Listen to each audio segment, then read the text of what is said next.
For 10 years, in a city renowned for brotherly love, yet known on occasion for displaying anything but, Philadelphia couldn't help but be mesmerized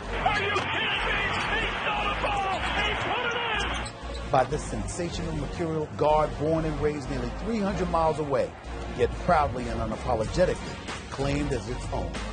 Allen Iverson expected this, of course, no matter what he said.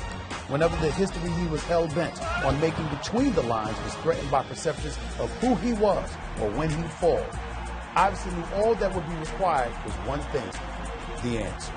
He loved that nickname when he played. He knew it perfectly defined who he was. Contrary to some, it wasn't the cornrows or the tattoos, nor was it the 26.7 points per game he averaged throughout his career, 29.7 in the playoffs, by the way.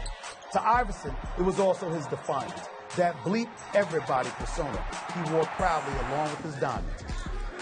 From the arena to the team hotel, from the nightclubs to the casinos, wrapped in baggy clothes, riding in Bentleys, draped in an undeniable street persona that dared somebody, anybody, to do something about it. Most importantly, it was about why exactly he chose to be that way.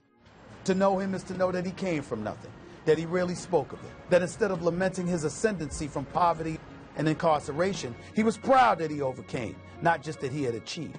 As important as it was to see Iverson cross over Michael Jordan or step over Tyronn Lue after making a jump shot. A terrific move by Iverson. There was nothing Iverson loved more than holding the palm of his hand to his ear, imploring the crowd to bring the noise and screaming, "This is my house," to roaring, incessant adulation. Finally, after so many struggles, he had found a home, a place where he could be him, rough, rugged, blue collar and proud, and people would love him for it, not despise him because of it. That home, Philadelphia, was why it was so easy for him to average 41.1 minutes per game for his career.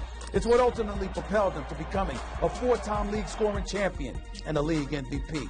It's partly what enabled a 6-foot, 160-pound guard to reside comfortably in a land of giants. But that wasn't all.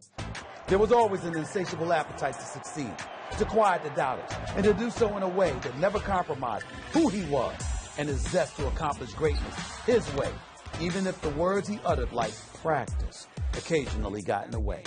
Not a game, we talking about practice. Perhaps in the end it did. Some years, some dollars, and possibly some trophies may have been sacrificed along the way, but not greatness, never that.